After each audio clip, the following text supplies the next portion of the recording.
fucking tunnel right in my sphincter. In reference to the podcast? Yeah. That's what I was talking about.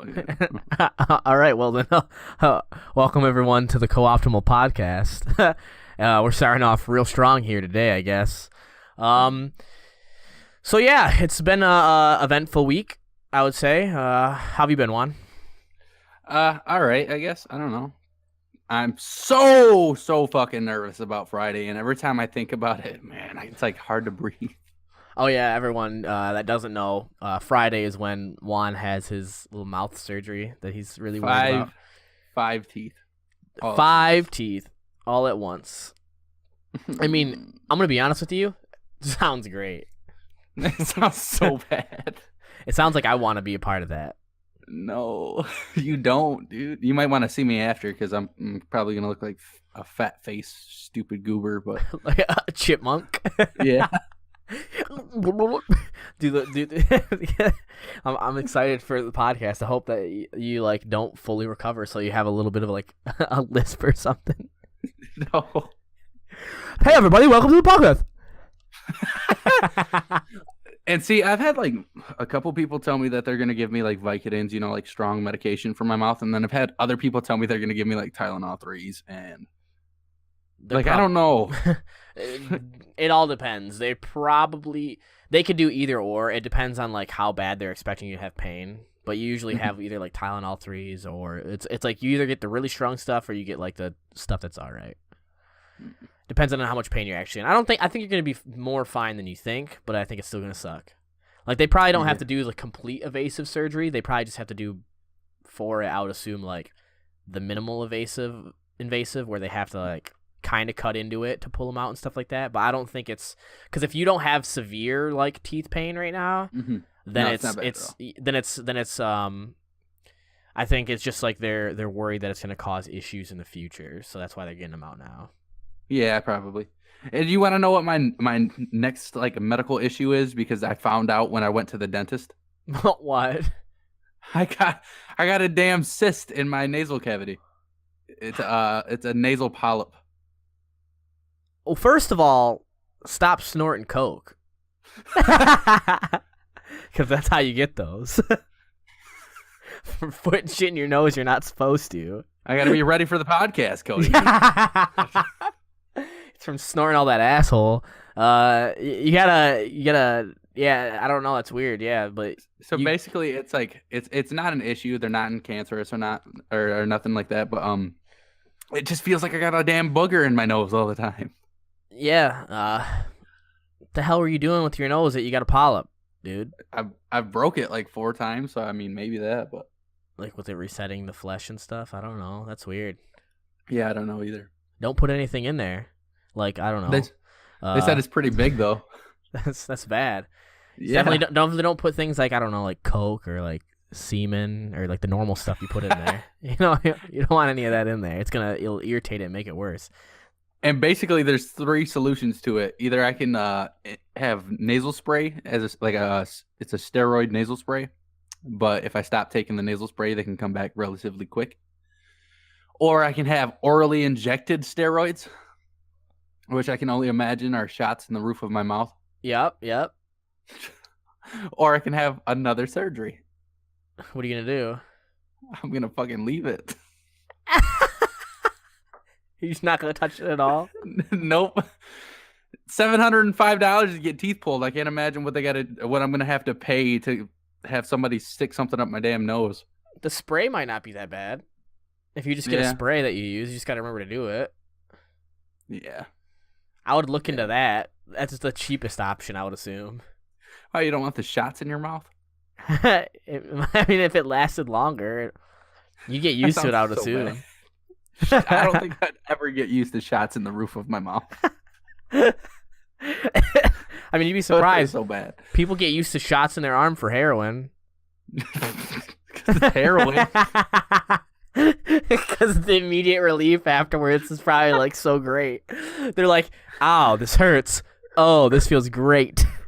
I'm ready to go." I think you just melt. I don't think you get excited from heroin. You just melt. You just turn into a pool like. Like, do you remember those old like weed commercials? Where you deflate? Where you deflate? I used to be a fun. heroin. I used to be fun. No, all I do is sit here. Like Eeyore from Winnie the Pooh. Yeah. Don't be Eeyore, kids. Yeah, it's not fun. Oh my god. All right, moving along. Moving along. So other than the medical issues, things are mediocre. Yeah, lot of life stuff going on. It's the same for everyone. I guess on my part, me and Becca like looked into like to get her the spousal visa to get her over to the U.S. when we decide to go back, and it not only is it costly. Well, to just file and then have it there, like we're using a service that's supposed to like make it easier and like a little bit quicker.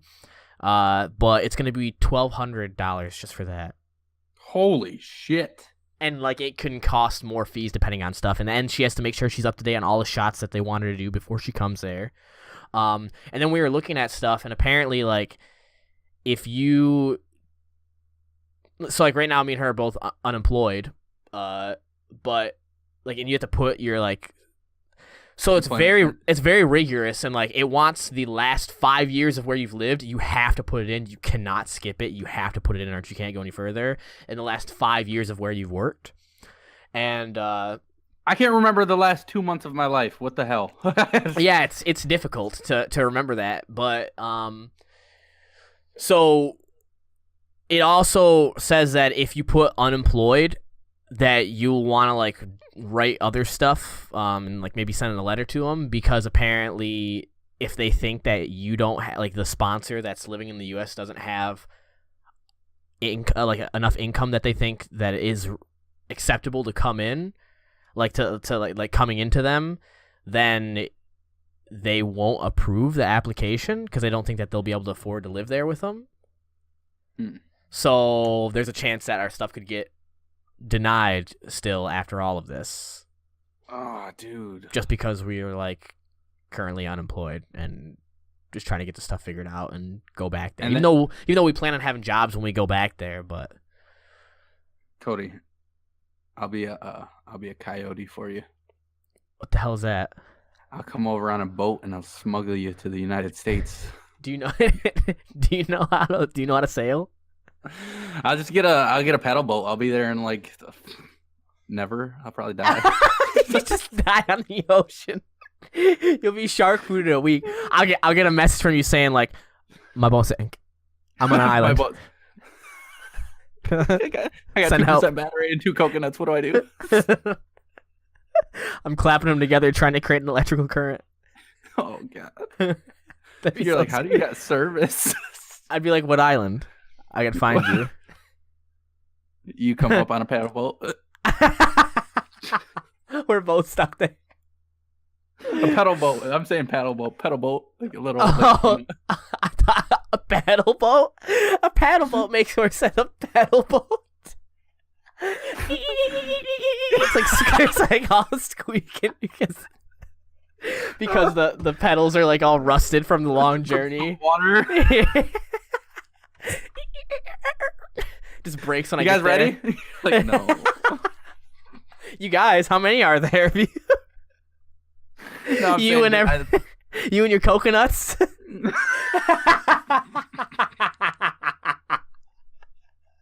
They're your friends now. Oh, they have faces on them. They have faces on them. You're like, why is it white? You're like, yeah, dude, why is it white? I already know where you're going. I don't like to cut myself, so I use semen.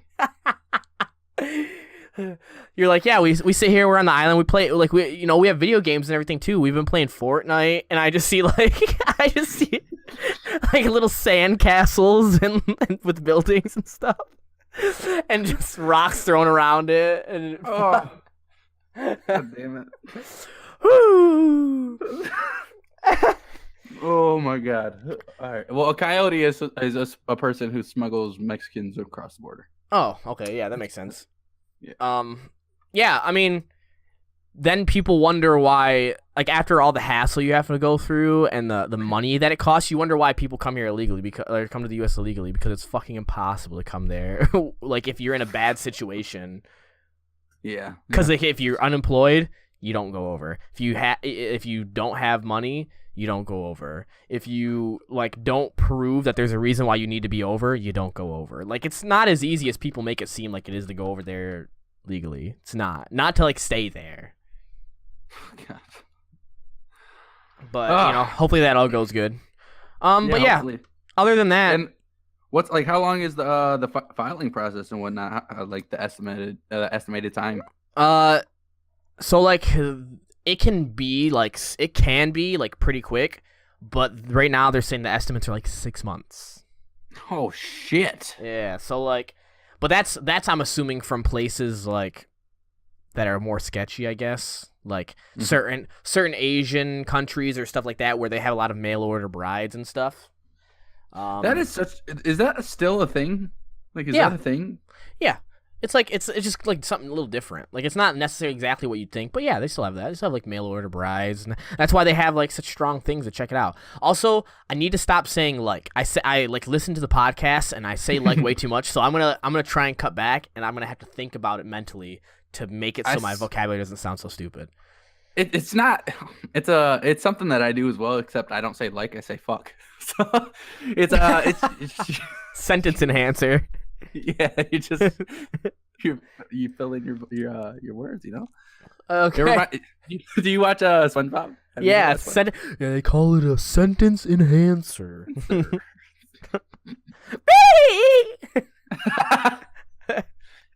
All right, we got to get into subjects. All right, yeah. After 12 minutes of fucking around, let's actually get into something. So, today we got some good stuff to talk about. It's a lot of it is actual good gaming news, which is going to be cool because we don't always focus on some of that stuff. So it's good to talk about it. We're going to be talking about a Fortnite cheater that's publicly like put stuff on YouTube, and now is getting sued by Epic Games. Nintendo N64 mini leak, the Sony confirming development of the next generation console they have, Fallout 76, the stress test that happened and how it went. Also on Fallout 76, people who broke the NDA, the non-disclosure agreements, and what happened to them. And that's the main stuff, and anything else that we can think to talk about in that time. So let's hop right into it. So what do you want to talk about first, Juan?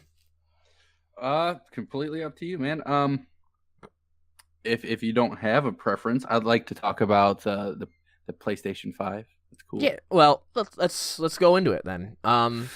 So there's not too much information on that though, which kind of sucks, but there's not a whole lot of information, but like, yeah, let's talk about that and like kind of our speculations and stuff. So like, where do you think these next gen consoles should like fall? What do you think they need to be better than the last?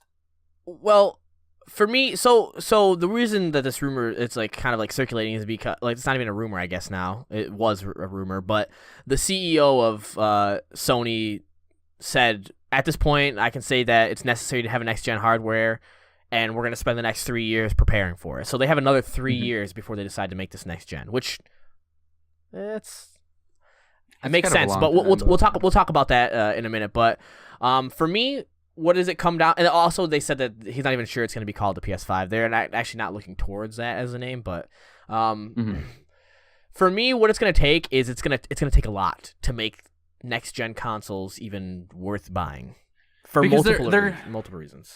Like for like specs wise, they're pushing more towards like gaming PCs nowadays. You know, like just with the hardware alone, how much more can you do? You know. And that's true. It's to the point now with games that to get anything more than what we've seen, you really need to have like pretty good hardware, and that hardware is coming close to on par with gaming computer stuff, except for the only difference is that they're forcing it into a box and they're letting you plug it into your TV, which is still stuff that you can already do, or use a controller, which is stuff that you can do now, and it's actually pretty streamlined now, where most games on computer have controller support. So it's coming more and more. Like, it used to be, there was reasons of why you would play console over PC, but now it's getting slimmer and slimmer to see, like, for like there to be a reason to want to do that, and it's really showing that these next consoles, like the next generation, is going to have to come out with something, because what more can you do? Make the graphics better? You know what I mean? I think where they need to go is kind of goes in line with what gaming PCs were trying to do, which is like the modular approach, where you can upgrade modules instead of just upgrading an entire system. I think that's a good idea. I think that could be smart, because then it allows you to upgrade certain parts of it. But then you come into, like, and if you make it easy enough, then even the people that, like, aren't tech savvy can figure it out. Like, make it kind of like, oh, just unplug this and plug that in, easy. Yeah. The issue so like, if you want like better streaming services, okay, we got a streaming package. Here's the modules for that. If you want a better gaming experience, here's the packages for that. Like I think that'd be smart, especially because like newer day consoles are moving more away from like strictly gaming and more into like just media entertainment in general. Because you can have like Pandora, Netflix. You can have pretty much everything on your console nowadays. So right. I think it would be smart to like upgrade for those specifics. I agree, and I think that's something we're going to see. But I think the main thing, and I was just thinking about this the other day too, funny enough, is when it comes to these like next gen stuff, they're going to everything's becoming so like similar and like cookie cutter of what you expect. You're going to need to have some sort of gimmick like the Nintendo Switch has. I think we're coming to that point in like gaming and these like entertainment boxes, whatever you want to call them at this point for like this hardware, that you need to have some sort of gimmick that makes it stand out. And it can't be just exclusives, because people are actually getting more and more upset at exclusives, and they want more and more crossplay to be able to enjoy with other people, and they hate that they have to have a certain console to play it. I think you're going to need more than just a game exclusive. You're going to need a gimmick like the Switch has. Like, yes, we're at the point where you can only increase like the graphics so much more and stuff like that so much more. Like, to be fair, computers and stuff like that, the only thing that they're going to be able to do more is not even graphical wise per se, but what they add that's going to be more taxing onto like the CPU and stuff like that. So like a computer, like these more recent computer games, the graphics are good, they're good and they're really good, but they're not so much better than what we've like seen like in the last couple years. They just are able to put more in because they're able to like render it more, they're able to like process it better, and that's fine, that makes sense. It does make it look better still, but it also means you can add more to the games. Yeah, see, that's what I would like to see in the next gen consoles is like graphics upgrades. Like you can upgrade your graphics capability, your frame rates. Like I know a lot of games on console are locked at like 60 or not, anywhere between 60 and 32 frames per second, right? Yeah, it's anywhere from 30 to, well, the lowest I've seen is 25 on certain consoles, but yeah, 25 to 60. Yeah, 60. So it would be nice to see, a jump in frame rate increase, because you can definitely tell going from like PC to console in the frame rates. Yeah, and I think 60 is great. Like 60 is all you need to have a really great experience. 30 is acceptable and you can still enjoy your time. 60 is like the best, I would say like the best in terms of like just being able to enjoy it for everything that it is.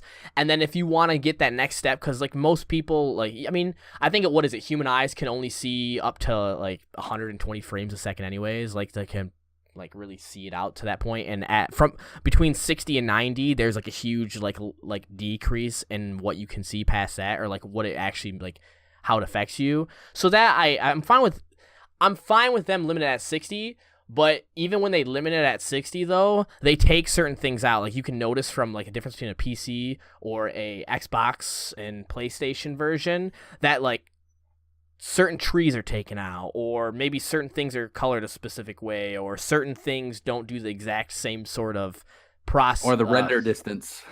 Yeah. And I think having something that makes that more on par, you can add that, and that'd be great. That's something that you definitely would have to do if you're gonna And spend the next 3 years on it. I think if they want it to be successful too, like for both Sony and Microsoft, if you guys want to be successful, you have to make this next gen console 100% cross platform. Yeah, I don't think there's any other way. People don't want cross platform games. Look at what happened with Sony and like how people were like getting so disgusted that they were like releasing like Fortnite, but other games too, and they refused to just be like, let's be cross platform. And people are tired of that. They're tired of, if you want to have exclusives, that's one thing. But when you're making games that come out on these multiple systems not be able to play with each other, and it's not reason, and like they're games that it isn't based on someone having an advantage due to frame rate, etc., then why aren't they doing it? You know what I mean? Mm-hmm. There's no reason for it. People don't want to have to buy a whole new console just to play with somebody else. It's past whatever else anybody thinks it is. And that's why I also think it has to be a gimmick. There has to be some sort of gimmick. I can take my Nintendo Switch and do whatever I want. I'm sacrificing some like the processing power and the graphics in certain areas and certain games, but I can go anywhere I want with it. What is the PS5 or whatever it's going to be called going to offer me? Xbox X or Scorpio or whatever the hell it's called now. I think it's Xbox One X, right? The like higher graphic and stuff like that. What does it offer me? Ready? Yeah, what does it offer me that a computer can't? Nothing. That's what I need to know, because the price of that, maybe it seems better on the outside, but I can still buy a computer for what? How much is it? Let's check right now. Let's check and see Xbox One X price. Let's see how much an Xbox One price is. $500 in the US. So for $500, I get a box that I have to play on my TV. I can't switch up monitors or anything like that. Like and if I want to get the best experience, like if I'm a person that's very anal about what my graphics and stuff are, the Xbox One X still doesn't have amazing graphics performance. I can't play certain games with people. My TVs, if I want to get the best experience, I'm going to have a TV that has like 144 hertz refresh rate or whatever it is now. That's like the max. Monitors are made to like be different, you know what I mean? So like for gaming and stuff like that. So what is it going to offer me for the $500-$600 that $1,200 PC is like can't do for me? I think they have to move away from like gaming consoles and more into like a media experience or something along those lines, where you can do everything on it, where you'll be able to like check your Facebook, Instagram, Twitter. You can stream YouTube videos or listen to music while playing games, and you just have to offer more than what we already have if you want to release a completely new next generation console. I don't think they can just be like, okay, well, it's got better graphics. Like, it's just not you can't. Enough. It's not enough anymore. And the thing is like I said, it's coming down to being a computer. And yeah, it's cheaper in some regards, but then there's some stuff that you still sacrifice in comparison to it. So they have to start looking at past the graphics and what's going to make this better than overall, you know, like overall. Why do I want an Xbox 2? Why do I want a PS5? Why do I want whatever comes after Nintendo Switch? Like, in comparison to all that stuff, like, I can go the rest of my time now without a PS4 or an Xbox One, because PS4, I would love to play Spider-Man. And if they don't release on PC, that sucks. But I can play one game. I was about to say, I can play one game somewhere else. A game that's on Xbox, I can play that somewhere else. Like, one or 10 like single games is all something that's easily like able to figure out in a different way. Now, when you look at it as, okay, so that's why I don't have that. Well, why do I have a Nintendo Switch still? Because I can go somewhere and play it. Like, I can use it somewhere else. I can play it on my TV And then when my wife wants to watch TV or play a game, I can put it in my hand and I can use it there. So what is PS5 and Xbox One or Xbox 2 gonna offer me? What are they gonna offer? And that's what I need to know. See, I don't even know what they can besides for what I've listed, and I don't even know if those things are enough. I really don't. Like, I feel like at this point, they all have to be fucking VR ready or something. I don't know, dude. Like, yeah. Well, and at this point, make them come with something that's gonna make it be cool, and just release the same thing. Like, realistically, do a final. Say this is the final edition of this. Release final editions and start putting all your resources into something gimmicky or like some software for it or things that are different, and stop focusing this attention on to hardware that can't do much more. PCs are running to the point where you can only do so much more. That we've created this new video card that apparently is so amazing, and it's not even that expensive, like in terms of how video cards are. It's so amazing, and it can run things great, but there's no games being made to support it because it makes no sense yet for anybody. No one finds a reason to do it because it's more effort and more work, and it doesn't make it look that much better. It's the what I would think would be cool, but I don't know if it's at all realistic, is if Sony and Microsoft made like a dual console, like something like PSX or something. That'd be cool, where you could play on both platforms. Not well, you would get both PlayStation exclusive and Xbox exclusives and be able to play on both networks. So that'd be cool. I mean, maybe. Yeah, I mean that's something that you could do. Like maybe combine these efforts. I think that Xbox and PS4 are gonna have to come up with some sort of mobile option to be able to play some game away from it, like how the Switch does. I think that's something that they definitely need to start looking towards, just because that's a cool aspect. And even if it's not as like good and you keep the graphics, but maybe certain games can be played away, maybe do that. But don't. You have to do that, I think, because it's gonna make it on par at least with that. You can't say. You can say whatever you want about how it sucks that there's certain games that don't come to Switch because of the graphics or anything like that, but look at how many units that the Nintendo Switch has sold.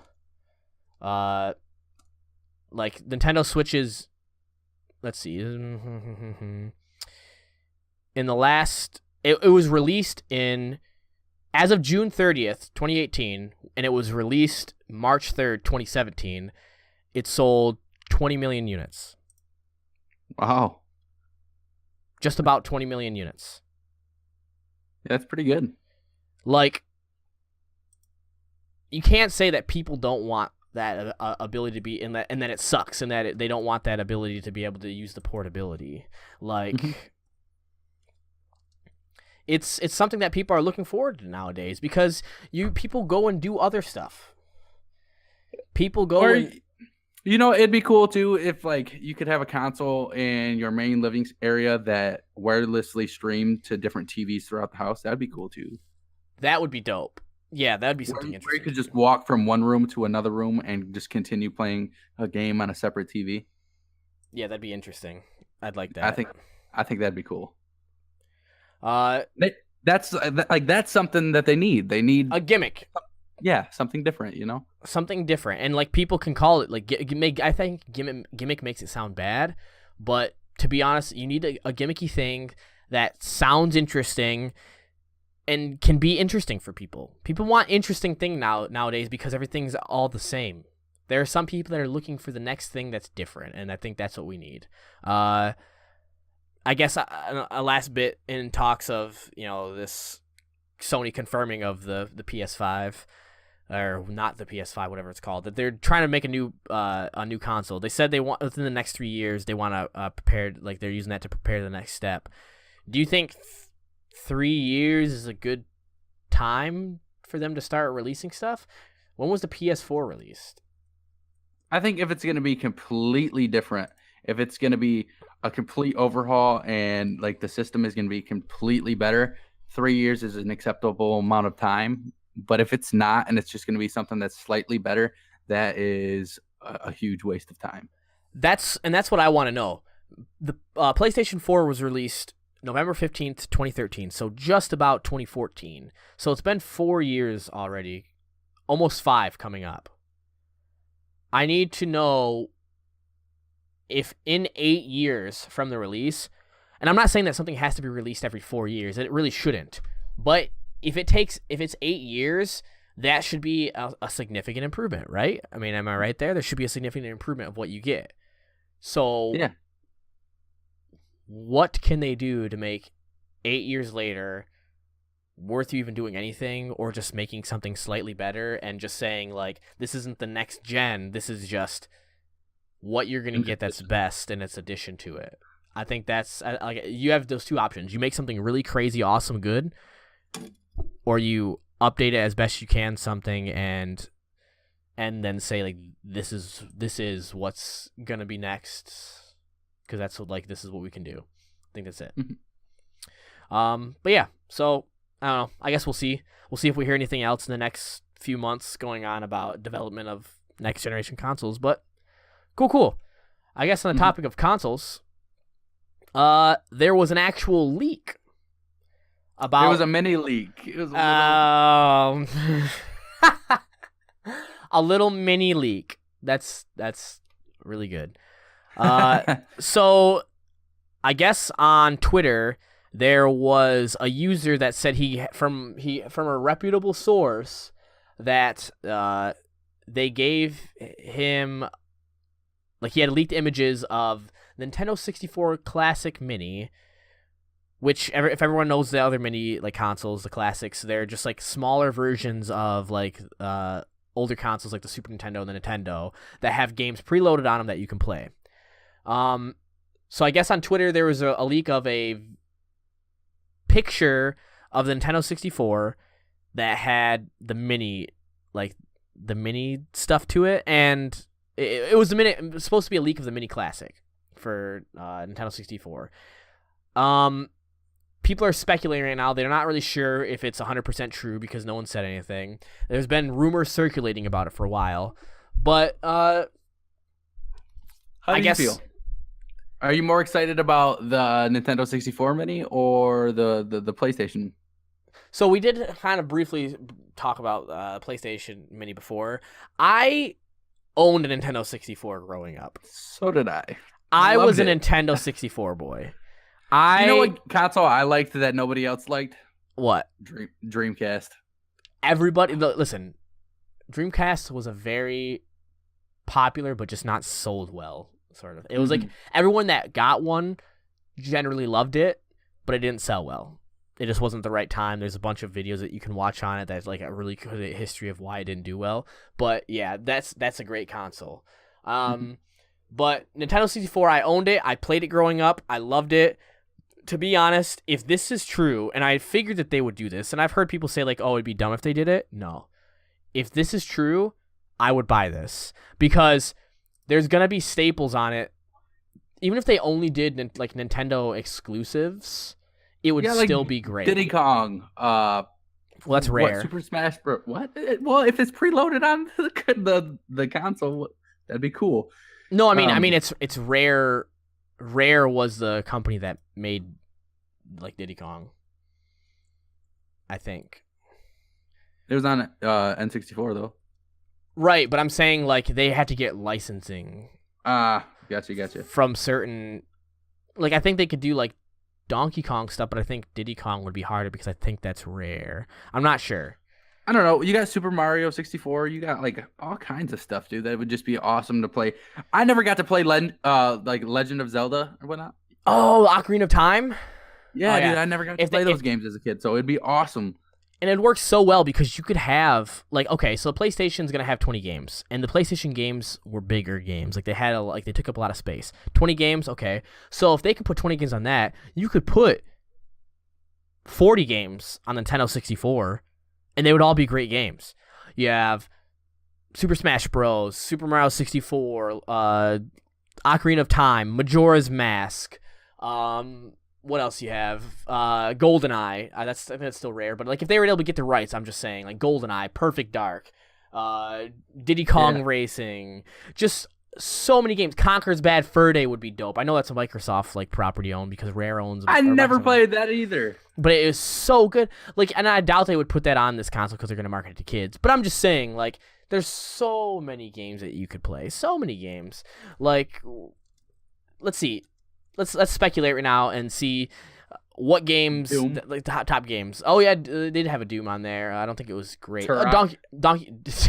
Turok was good. Star Fox 64, one of the best Star Fox games. Mario Kart, can't forget that. Donkey Kong 64. Banjo-Kazooie if they could get the rights to that. Pokemon Stadium, Paper Mario, Mario Party games. Rayman, Kirby 64, Yoshi's Story. Oh my god, Mario Tennis. There's tons of games that you could put on there. Tons of games. Bomberman, Harvest Moon. Oh my god. What was Earthworm Jim on? What console was that on? Super Nintendo. Oh, okay. Yeah, Super Nintendo. Like, there's so many good games that you could get. I think that the only issue with the Nintendo 64 would be, like, they'd have to get certain licensing things down, like, for, like, companies that don't...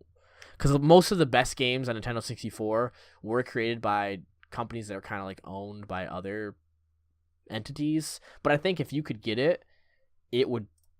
Like, you'd be fine. You'd have so many games. I think I'm more excited for that. 4 players.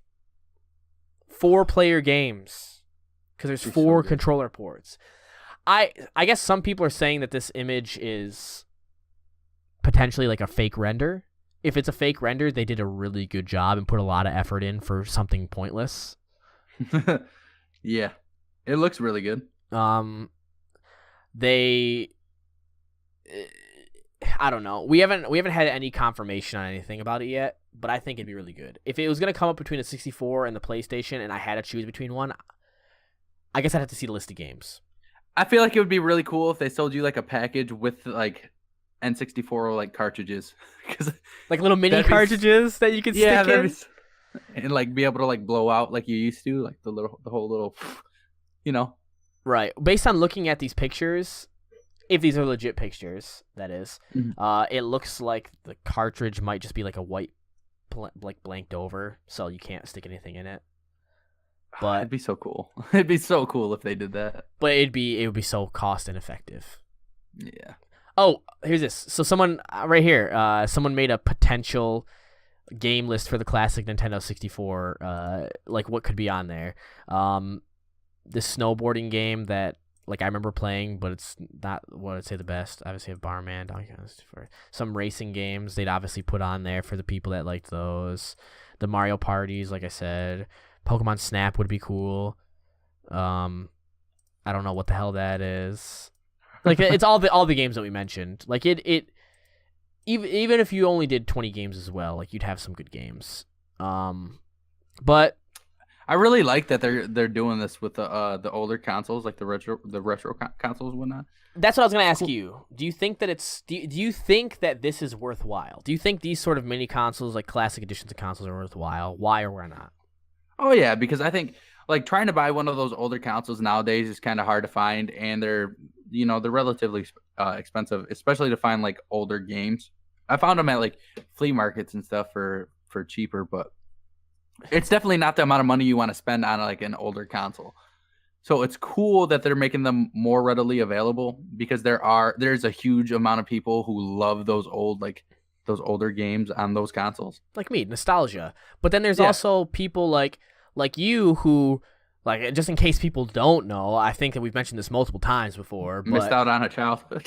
But like Juan didn't play a whole bunch of video games. Like, I played a bunch of video games, and I did a lot of stuff outside. Juan had to do a lot of stuff, like, he just mostly did other things other than video games. That's fine. Like, we all grow into certain things, and he's part of it now. But he missed out on some of these experiences of these games, and this is an opportunity for him to see, like, some of the best stuff that you hear people talk about. You know what I mean? And it's not just for him, but it's for a lot of people.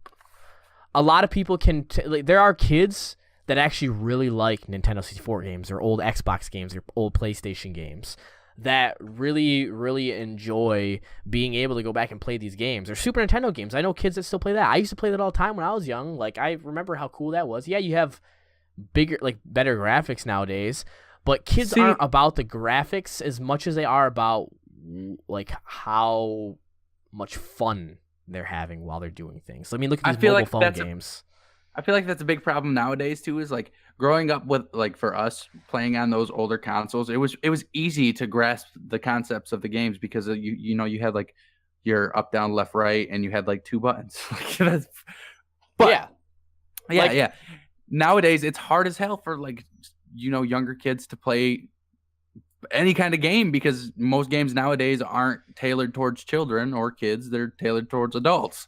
right, and so Like, there's more to it, and it's funny because like people actually say that kids get better motor skills from learning how to play video games, but like this is a cool way to show them and be like, this is what I played growing up. Like, look at this, look how fun this is, look how cool this is. Like, you have the same a sort of adventure into it as I did. People are saying that it's like just a nostalgia factory and that they're just making this to make the people that remember these games happy, but you can remember growing up and maybe for Christmas, or I mean, maybe this wasn't you, but like maybe for Christmas or your birthday or something like that, your parents, my grandma would buy me a little like joystick thing that you plug into the TV, and it had like Pac-Man and like all these like all these really bootlegged games. And it was supposed to be like, here's some games for you. And it was like the shittiest janky bootleg games, like, Galactica or whatever the fuck, and Galaga, and like all this like crazy shit. And it was just on a little joystick thing, and you could play that. but it was Tetris. fun. But it was fun, and you got to enjoy it. Like, but now imagine, like, those are shitty games. Or like games that were like mediocre. But now, and like when you were happy with them back then. Now imagine though, you get one of these instead of one of those shitty $20 things, and you get one of these where it's actual full fleshed out games that had tons of rigorous testing and things like happened to them to make them like what they were and were very popular, and now you can play that. Like, you're gonna enjoy it. Kids are gonna enjoy it. It's a cool gift for somebody. It's a cool like thing to get for yourself if you want nostalgia, and it's a thing that people just enjoy. It's just another thing people can enjoy. Why not do it? It's not expensive. I think it's cool. I think this is. whole new, like little era of nostalgia is awesome. Do you think that they're gonna do it with like the original Xbox next? PlayStation 2 Mini? I don't know. I don't know if I would buy those. Like, those are still so readily available to obtain. Like, yeah, I don't know if I would buy those. yeah, probably not. But yeah, this looks cool. I'm excited for it. Hopefully it's real, and even if this isn't real, hopefully they are planning on doing that.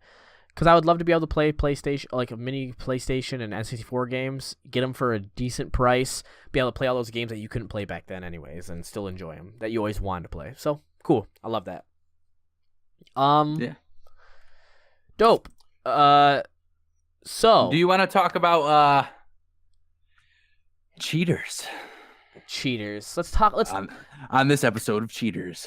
Let's on this episode of Co-Optimal Cheaters, we find a man that's been having sex with his computer. So Juan, talk about this. So there was two YouTubers, right? I'm pretty sure that's what the article said. It talks about one in the beginning, and whatnot. Brandon Lucas and Dingleberry Jones. Somebody else. I don't know who the other person was. There's definitely another person. But it's I have no idea. Brandon Lucas. But they made a YouTube channel, or he did at least, and he was promoting hacks and mods. Colton Conter. Okay. Well, he got a pretty big following or whatever, and he was selling said hacks and mods on his own website. And how old was this kid? 20? I'm not even sure. I saw something really. It's probably super young. Anyways, go ahead. Well, whatever. It broke the terms and agreements or whatever, and Epic Games is suing him. And he feels like it is discrimination because there are other YouTube channels that do the same thing and get the same amount of followers, but they're not being sued. and I think he is completely wrong for that. You know what, like the laws, you cannot do that. You just can't. You can't. Um, it's not okay because other people do that. That's not a fair excuse. Other people murder people. I can't murder people because other people murder people. So for that issue, for that argument right there, I'll just quickly say, this is what I think of that. Fortnite is Epic Games property. Anybody that is using their property in a way that's not fair use or doing things that like take away the integrity of the game or whatever they deem not acceptable, and it breaks their terms of agreement or their thing, like the rules that they have set forth, any of them are able to be taken down. No matter what anybody says, it's their property. If they're breaking the rules, it can be taken down. This guy's shit got taken down. It doesn't matter if anybody else's did or didn't. They can take down whoever the fuck they want. They don't have to take down everybody that pops up. That's not what this is about. I can sue everybody in the world for something. But when you go and sue somebody, you don't sue everybody because of something. You sue somebody or you pick somebody up because you feel like that person has done something that has wronged you. And regardless of what what he thinks everyone else is doing or anything like that, Fortnite saw this kid breaking the rules, didn't like it, or Epic Games, sorry, and decided to take him down. And that's full within their right. Yeah. So that's my take on that part. But anyways, go ahead. It just sounds like a whiny little asshole. Well, other people were doing it, so why can't I do it? So, what do you think about people that do stuff like this? Okay, so what do you? I guess let's take this question to two parts. What do you think of people in multiplayer games that use mods, cheats, hacks, or whatever? And then, what do you think about people that create videos or have websites or anything that promote the use of these things and I'm going to say this, in online environments where other players are part of? See, I don't have the problem. Like you just specified, I do not have a problem with people who mod or hack or whatever for single player experiences. Whatever you want to ruin your game for your experience, you do that. That's right. Whatever, good on you, you know. But when you do it in a public environment, in a social environment, you just ruin the experience for other people, and that's not fair. I think it's just toxic. It ruins the overall experience for a lot of people, and that's, like, again, it's not fair.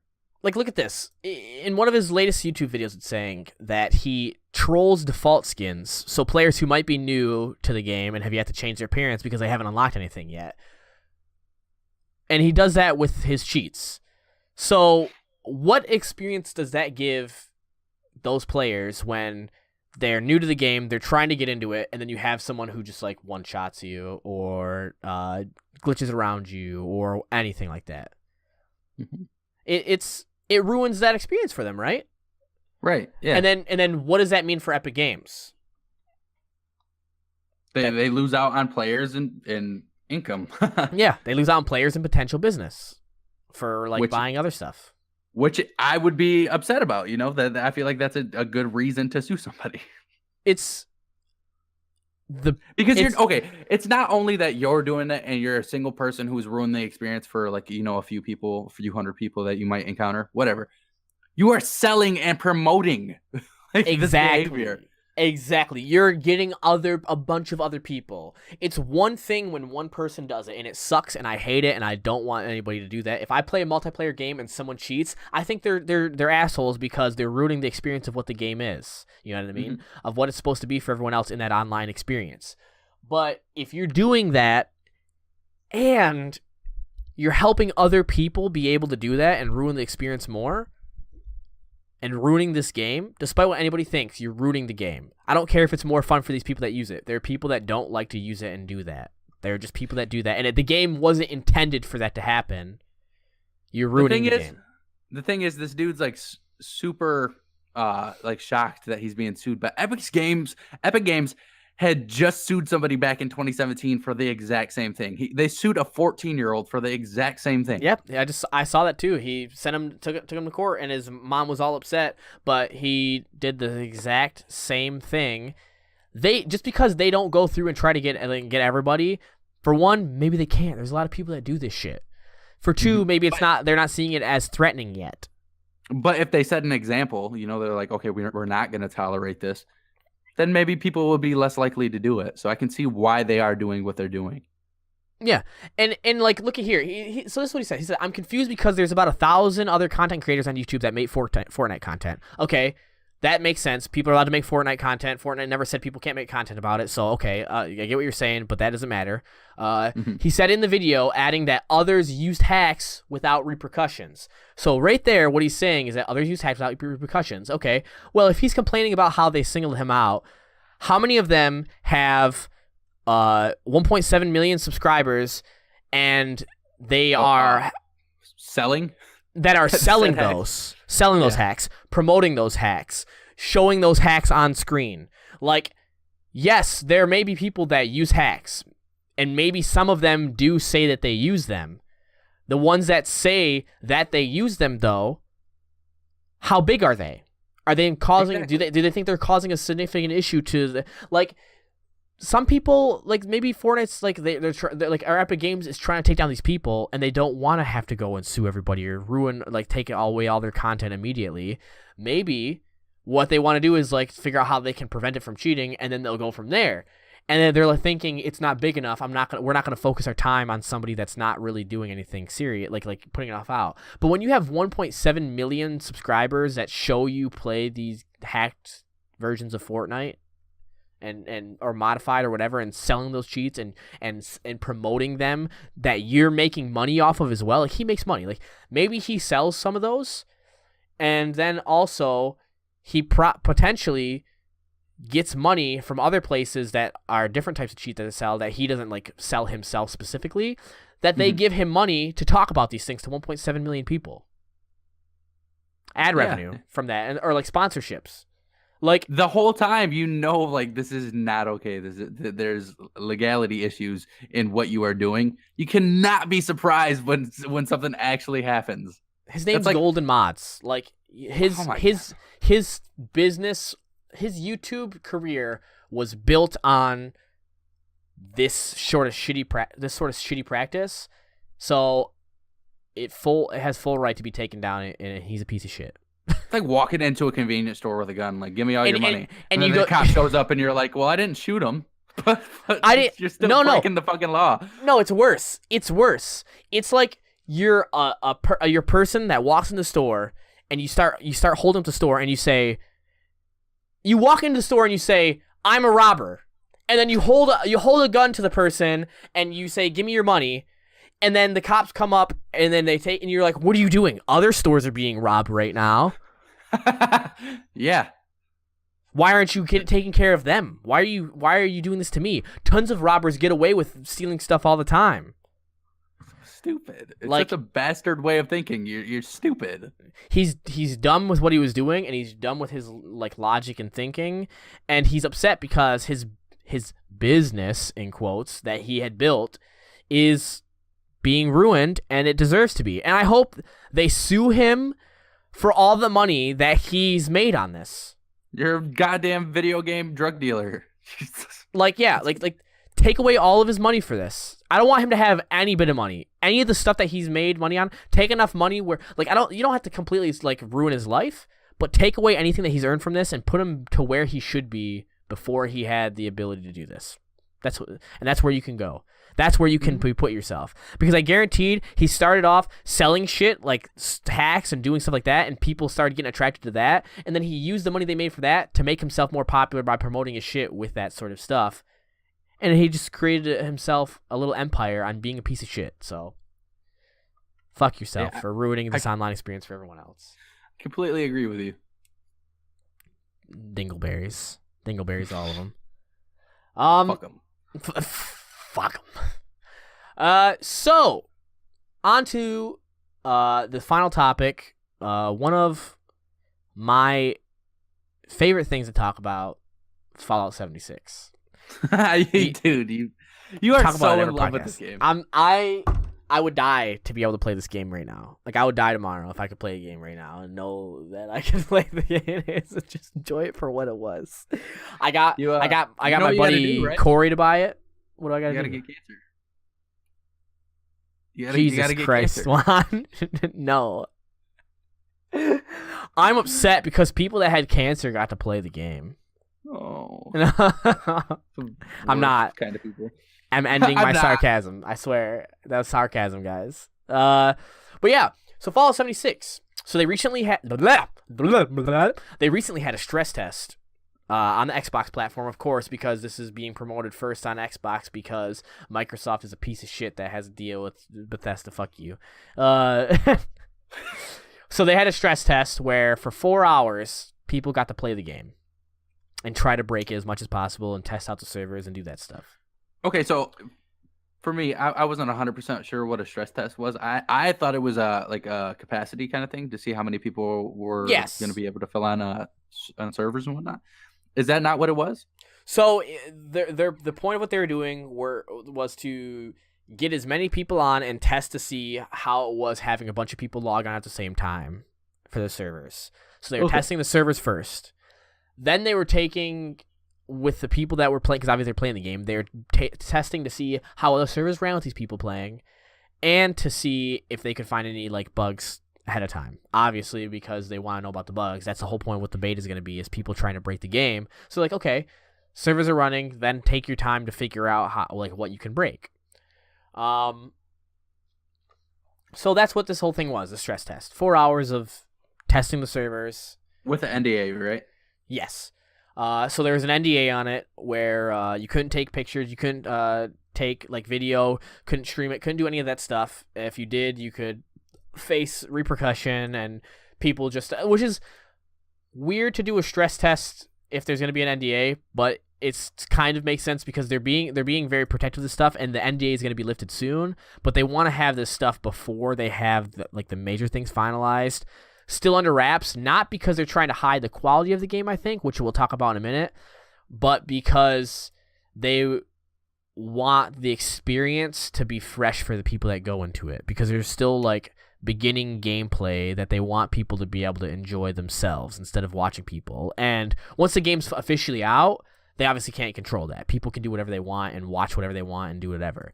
But they want the people that maybe want to play the game and experience themselves not be subject to having to see like these certain parts that they can't replay themselves again, or in a light that might not be what they hope that they're going to experience. So there's a stress test for this. 4 hours, and based on a lot of stuff that I've seen, not people talking about it specifically, but just like their opinions on it, a lot of people thought it went really well. There's one Reddit user actually that said, like, where's all the hate after the stress test ended? He said, I find it a little strange how everyone was hating on the game they hadn't even played yet, and now the test is over, it's nothing but positivity. Are you telling me people's opinions might change after they play the game? It basically, and I've seen it too. So the Reddit for Fallout 76 had about 60,000 people that were following it. And it had anywhere from 600 to a little over like maybe like 1,200 people that were on it at a time. Like 600 at its lowest, like 1,200 at its peak. Well, ever since the stress test happened and like more information was talked about, so ever since they released all the information, all the footage that from that one event that we talked about, and ever since the stress test happened, I'm constantly seeing the amount of people go up. There's almost 67,000 people now on this Reddit. And currently, right now, at this time, there's 1,700 people that are just on, checking out the Reddit page. So, like, and the lowest I've seen people on here that have been exploring at a time now has been about 1,000.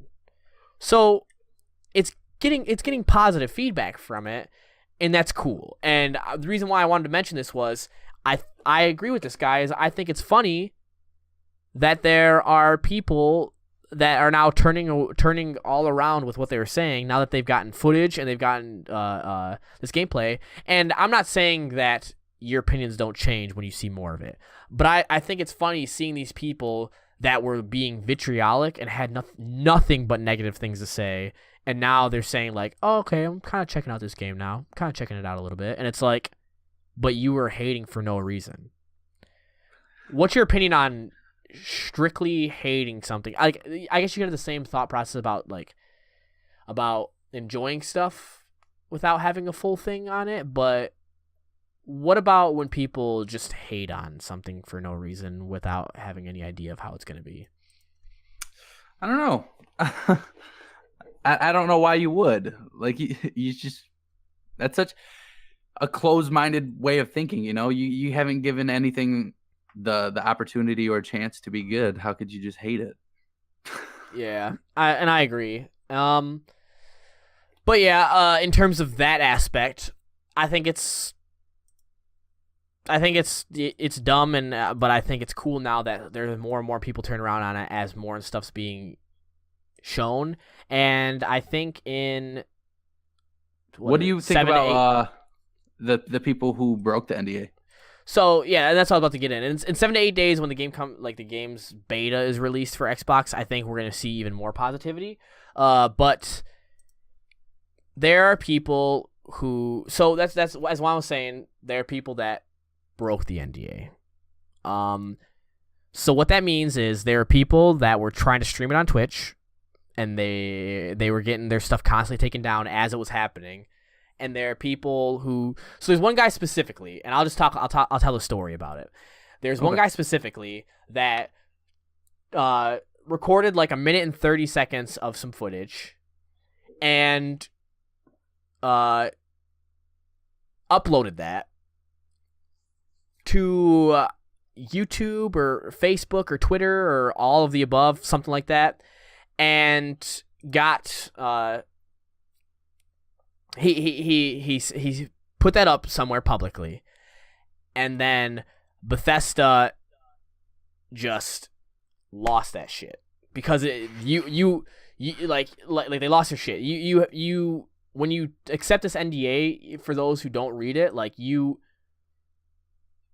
are accepting the contracts and the terms and agreements of what they say, and they are able to do whatever they want to do to handle the situation that they said they didn't want you to, like, to handle what you broke, like what you did wrong. So they're required to click and agree to an NDA that prohibited taking or sharing photos, video, or audio recordings describing the game too much online or offline, and allowing people to watch them play during the test, or leaving the game running unattended. This is how serious they were, is that they had stuff in here saying, like, other people shouldn't be able to play this game for you. This is you playing it. It's supposed to be only you. One guy broke the NDA by posting a 90-second video on his Twitter. Bethesda and Xbox identified the player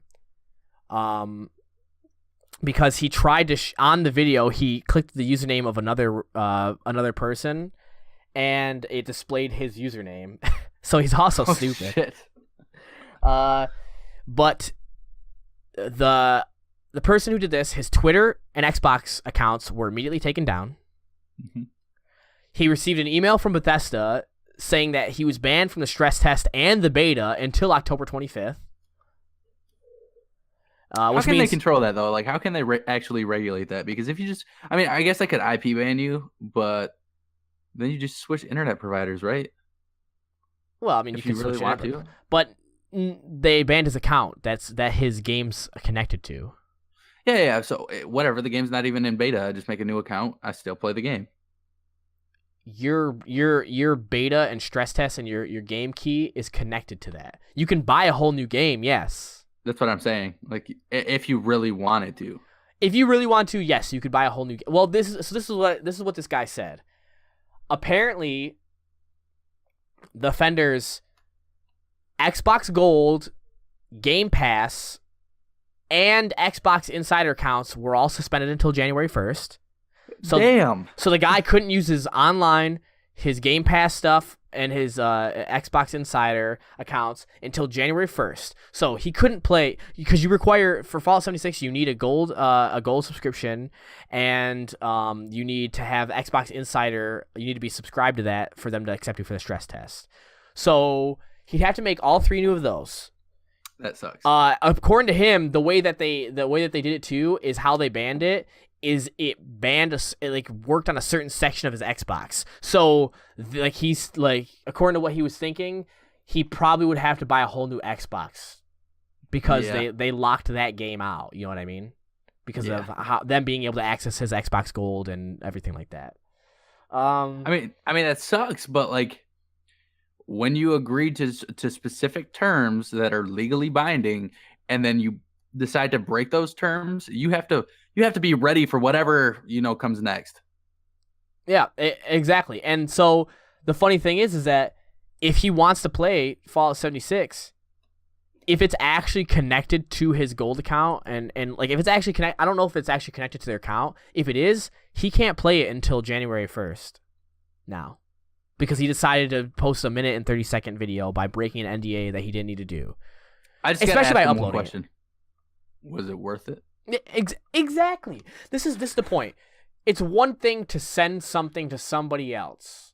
You still shouldn't do that, and you still can get found out and in trouble. But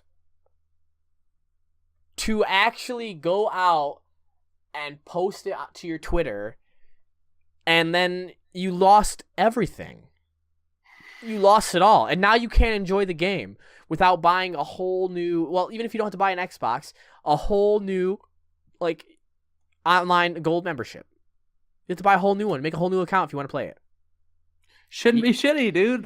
That's the problem with most of these people is just being shitty. Like, you get these opportunities and you're shitty. So what I'm taking from you is you don't think that they did anything wrong, Bethesda or Xbox. No, Twitter. I don't. Because his Twitter account apparently was down for a little bit too. If there was no NDA and they were like, "Oh shit, this guy's like getting too much or too many views," and he's like releasing content that we don't want people to see, and then they took all his stuff down, then I'd be like, "Okay, well that's not okay." But since there was an agreement that you agreed to, no, I don't think they're in any wrong at all. Right, and to me, it's not a matter of them trying to withhold information. It's a matter of they did this for whatever reason there was. I don't think it was because they thought the game was shitty and they wanted to hide it, because no one that I saw that played the stress test thought it was shitty. There are some people that had issues with it, but most of everybody that I've seen, it was almost all positive and they enjoyed it and wanted to play more. So it wasn't that the game was shitty. Obviously, it's because they had specific reasons of why they did it, and that's it. That's all they need. And then once you sign an NDA for it, it doesn't matter. You willingly forfeit any ability to fight that or feel upset because you signed something. Yeah, you agreed. It's illegal and it's legally binding. Like it's a legally binding agreement. There's one person that I guess it was a 14-year-old where he did the same thing. He posted something. Or he might have been younger. I think it was 14. But see, I don't know how I feel about that though, because you're not legally allowed to sign contracts until you're 18, right? Well, that's his stuff just got taken. Like the content got taken down, but nothing happened to him. And there's some people saying how that doesn't seem fair, but because he was 14 and legally wasn't allowed to play the stress test and was shit. Because of that, because he to play the stress test, you have to be able to accept the agreement, and if you're too young to accept the agreement, you can't do it. So they can't do anything to him, and they didn't plan on to because they understand that aspect. But this other person was an adult. Yeah, you just got to make better decisions. So you think down to. You think that they're right then, and I think they're right. So we agree on that. That you don't break. Don't get me wrong. Don't get me wrong. I think it would be so hard to be able to play like a game that just came out like that, especially Fallout 76, and try to withhold details. Especially if like I got to play and then like I wanted you to know because you didn't get to play. Like I don't know if there's any way in hell that I wouldn't record something and send it to you. But along those lines, like you still have to understand that there are legal issues that come along with that. So if there are any repercussions, that's solely on you. Exactly. And be smart about it. you can call me on Discord and talk to me about it on there, and we just don't. The thing is, like, Post it on Twitter. I guess the part of it is that you're supposed to like but you can get like even if you wrote about it, you could like about the stuff like specific stuff. Like people are being very careful because they want people to talk about. They want you to talk about the bugs. That's the funny thing is they said like, oh, you can post stuff after the stress test is done. We're allowing you to post about some of the bugs so we can check out Reddit and see and like other forums and see what the issues are so we can fix them. But we don't want you to disclose actual game information that will like inform too much about the game. So you can clearly see it's not about the issues of the bugs and stuff. It's about certain aspects that they don't want to be spoiled. So just don't spoil it and don't be stupid. Talk to someone in person, and if you can't trust them, then don't talk to them about it. Like it is just dumb. You made a bad decision, and now you have to face the consequences. Simple as that. Yeah. Simple as that. But yep, I think that's a good spot to stop and reflect on everything we talked about today. Stop. Drop. Roll. I don't know. What are you doing? Nothing. What are you doing? You want to hang out? Hey, I do, but I'm in Ireland, so I can't. Man. Yeah, I'm sorry. All right, time to reflect. What are you talking about, huh? I'm just out of everything that we talked about today, I think a good thing that we can,